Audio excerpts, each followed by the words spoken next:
यह कहानी है ढोलकपुर गांव की। गांव में रामू नाम का एक नेक दिल इंसान रहता था, जिसे जबरदस्त चिकन करी बनाने का जुनून था। उसकी रोज की दिनचर्या थी, वह सुबह सवेरे बाजार जाकर ताजे चिकन और बेहतरीन मसाले खरीदना और घर आकर एक लाजवाब चिकन करी बनाना। जब उसकी खास चिकन करी तैयार हो जाती तो रामू गांव के चौक पर अपना ठेला लगाता और गांव वालों को केवल 10 रुपए में पेट भर चिकन करी खिलाता।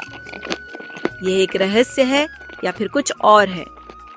हमेशा की तरह आज भी रामू का पहला ग्राहक बुजुर्ग काका हाजिर हुए और बोले, अरे रामू, मुझे तो एक ही बात खाए जा रही है कि आखिर तुम सिर्फ 10 रुपए में इतना पेट भर चिकन करी क्यों देते हो? ये क्या मजाक है? इतनी सस्ती क्यों? कब तक चलेगा ये सब? इतना पैसा कहां से आ रहा है तुम्हारे पास? सुनो, अगर तुम सबको इसी तरह लुटाते रहोगे तो एक दिन खुद फाके मारने लगोगे। हरी काका, देखिए, बेकार की बहस मत कीजिए।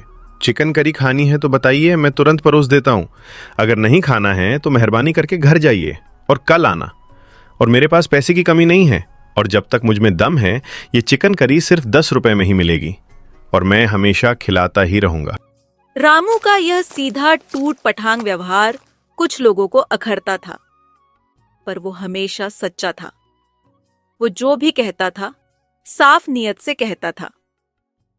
थोड़ी देर में ठेले पर अच्छी खासी भीड़ जुट गई।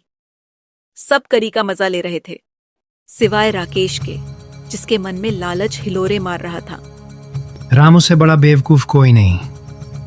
सिर्फ 10 रुपए में खिलाकर कितना बड़ा नुकसान उठा रहा है।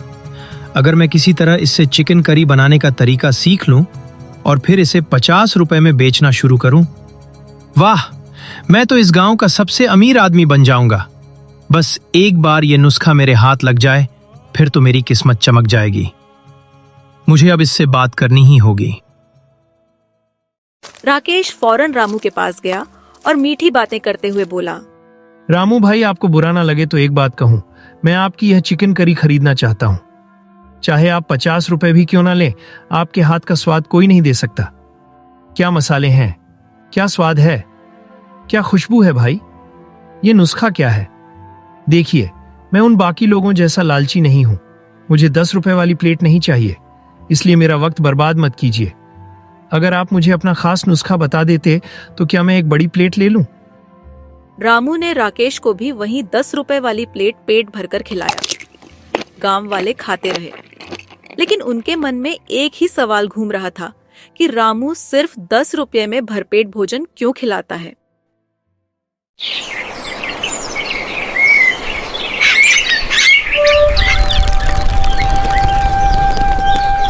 एक दिन रामू चिकन और कुछ सब्जियां लेकर जा रहा था। राकेश ने उसे देख लिया और चोरी छिपे उसका पीछा करने लगा। वो रामू के घर के पास छिप गया और ताकने लगा कि रामू चिकन करी कैसे बनाता है। राकेश बहुत देर तक इंतजार करता रहा, लेकिन रामू ने तो कुछ बनाया ही नहीं और आखिरकार राकेश थक कर वो अपने घर लौट गया। रामू को पता चल चुका था कि राकेश जासूसी कर रहा है, पर उसने कोई प्रतिक्रिया नहीं दी। अगले दिन रामू ने फिर से ठेला लगाया और ग्राहकों का इंतजार करने लगा, लेकिन कोई नहीं आया। थोड़ी देर बाद राकेश वहां आया और बोला, रामू भाई, कुछ और मत सोचना। क्या कल मैं तुम्हारे घर आ सकता हूँ? क्या तुम मुझे चिकन करी बनाना सिखाओगे? रामू मुस्कुराते हुए बोला, हाँ बिल्कुल, क्यों नहीं सिखाऊंगा। मैं तुम्हें जरूर सिखा दूंगा। बस तुम्हें भी मेरी तरह गांव वालों को सिर्फ 10 रुपए में पेट भरकर खिलाना होगा। कल मेरे घर आ जाना, मैं तुम्हें पूरी विधि सिखा दूंगा। नहीं, 10 रुपए में तो मैं बिल्कुल नहीं खिलाऊंगा, माफ करना। मैं 10 रुपए में बेचकर अपना नुकसान नहीं कर सकता, क्योंकि मुझे बहुत सारे पैसे कमाना है। ठीक है, मैं जा रहा हूं और कल आता हूं।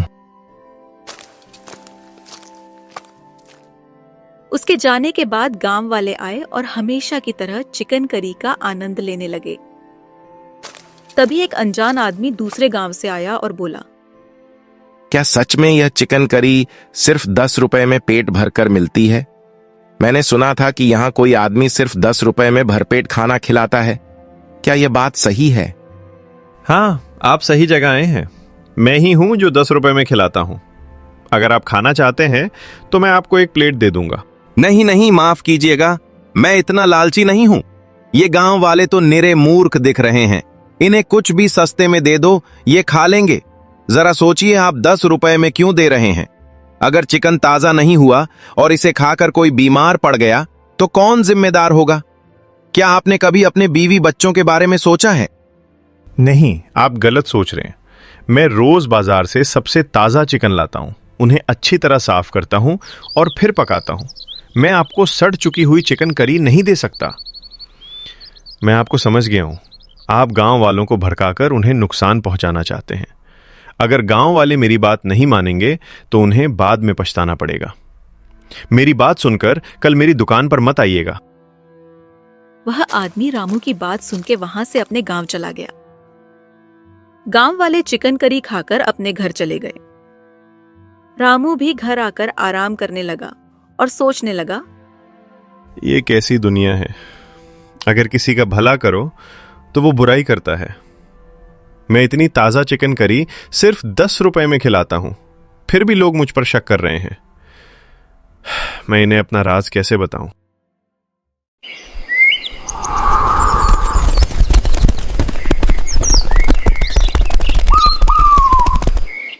अगली सुबह रामू बाजार गया तो देखा कि एक बोर्ड लगा हुआ है जिस पर लिखा है कि रामू सड़ी हुई चिकन करी खिलाता है। रामू वहीं रुक गया। तभी उसका दोस्त श्यामू वहां आया। अरे रामू भाई, क्या हुआ है और इतने मायूस क्यों हो? क्या हुआ है? रामू मायूस होकर बोला, हाँ श्यामू भाई, मैंने अभी अभी ये बोर्ड देखा है। अब तुम ही बताओ श्यामू भाई, क्या मैं सच में सड़ी चिकन करी खिलाता हूं? नहीं नहीं भाई, मैंने तो खुद अपनी आंखों से देखा है तुम कितने साफ दिल के हो। देखो, अगर वो आदमी गांव वालों को भड़का रहा है तो गांव वालों को उसकी बात माननी ही पड़ेगी। और आज के जमाने में नेक काम करना बहुत मुश्किल है। अगर तुम किसी का भला करते हो तो दूसरा हमेशा बुराई सोचेगा। हाँ श्यामू, तुम बिल्कुल सही कह रहे हो। देखते हैं कौन कौन करी खाने आता है और कौन नहीं। अगर कोई नहीं आया तो भी ठीक है, मैं अपना काम करता रहूंगा। अच्छा श्यामू, मैं अब बाजार जा रहा हूं। यह कहकर रामू बाजार गया। बाजार से चिकन और मसाले ले आता है। उसने सोचा कि अगर श्यामू की बातें सच हुई तो उसकी सारी चिकन करी बर्बाद हो जाएगी। रामू मन ही मन में सोचता है, आज थोड़ी कम करी बनाऊं? अरे नहीं, चिकन पूरा ही बनाना होगा, नहीं तो खराब हो जाएगा। रामू ने पूरा चिकन करी बनाया और ठेला लेकर चौराहे पर खड़ा हो गया। वो इंतजार करता रहा पर कोई नहीं आया। रामू निराश हो गया। थोड़ी देर बाद श्यामू आया और करी खाई। रामू भाई, तुम मेरे सच्चे दोस्त हो। गांव वाले आए या ना आए, मैं हर हाल में तुम्हारी दुकान पे आता रहूंगा। मुझे लगता है कि गांव वाले उन अफवाहों पर विश्वास कर रहे हैं। अब कोई दुकान पे नहीं आएगा। हमें अब किसी दूसरे गांव में जाने के बारे में सोचना चाहिए। भाई रामू, तुम्हें बुरा ना लगे तो क्या मैं एक बात कहूं? वैसे भी तुम्हारी चिकन करी खराब हो जाएगी, तो क्यों ना तुम ये सारी करी मुझे दे दो। मैं इसे अपने परिवार को खिलाऊंगा। क्यों नहीं, ही ले जाओ भाई, मैं इसका क्या करूंगा? रामू ने सारी करी श्यामू को दे दी और घर आकर सो गया।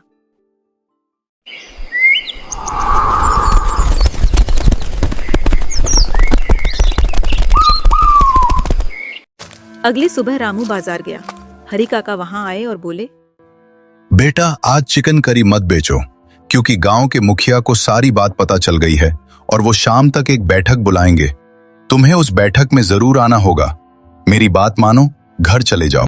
नहीं काका, मुझे तो चिकन करी बेचनी ही है। अगर मुखिया मुझे आज बुलाते हैं तो मैं आज ही सबको सच बताऊंगा। उनसे कहिए कि बैठक कल रखें।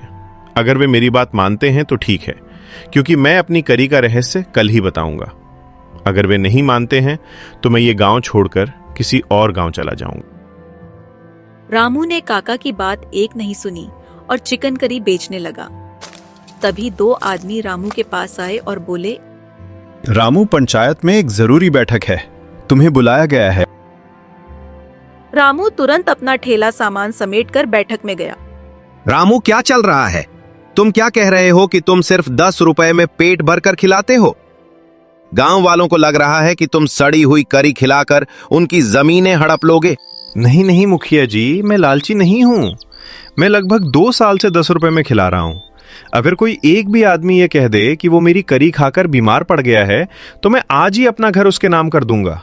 ठीक है, तुम सच बोल रहे हो, लेकिन अगर तुम ईमानदार हो तो तुम बाकी लोगों की तरह 50 रुपए में क्यों नहीं बेचते? तुम 10 रुपए में ही क्यों खिलाते हो? गांव वालों की बातें सुनकर रामू ने कहा, गांव वालों सुनो, तुम्हारे पास सिर्फ 2 रास्ते हैं। पहला, अगर मैं जीतता हूं तो मैं 10 रुपए में करी खिलाऊंगा। दूसरा, अगर तुम जीतते हो तो भी मैं 10 रुपए में ही करी खिलाऊंगा। अब बताओ, तुम झगड़ा करना चाहते हो या चिकन करी खाना चाहते हो? हम 10 रुपए में चिकन करी खाना चाहते हैं और हम इस करी का राज जानना चाहते हैं कि तुम 10 रुपए में क्यों खिलाते हो। यह सुनकर रामू ने तुरंत गांव वालों को अपनी पूरी कहानी बताई। तो सुनो, लगभग 5 साल पहले की बात है। मैं एक ढाबे पर नौकरी करता था। मालिक बहुत ही ज्यादा कंजूस और लालची था। वो लोगों को लूटता था। उसे अपने कर्मों का फल मिला। उसका पूरा परिवार उसकी आंखों के सामने मर गया। उसे एहसास हुआ कि उसने बहुत बड़ा पाप किया है। एक रात उसके सपने में एक आदमी ने कहा, तुमने जो भी काला धन कमाया है उसे गरीबों में बांट दो। जब उसे यह बात पता चली तो उसने मुझे अपना सब कुछ सौंप दिया और बहुत सारा पैसा दिया। और उसने कहा, जब तक तुम ये पैसा खत्म नहीं कर लेते तुम्हें अपने गांव जाना नहीं होगा और गरीबों को बहुत कम दाम में पेट भरकर खिलाना होगा। तब से मैं 2 से 3 गांवों में सिर्फ 10 रुपए में पेट भरकर चिकन करी खिला रहा हूं। और जहां भी लोग इस तरह की शिकायतें करते हैं मैं उस गांव को छोड़कर दूसरे गांव चला जाता हूं। यह सब सुनकर राकेश खामोशी से घर चला गया और रामू ढोलकपुर गांव छोड़कर दूसरे गांव की ओर चला गया। गांव वाले अब अपनी गलती पर बहुत पछता रहे थे।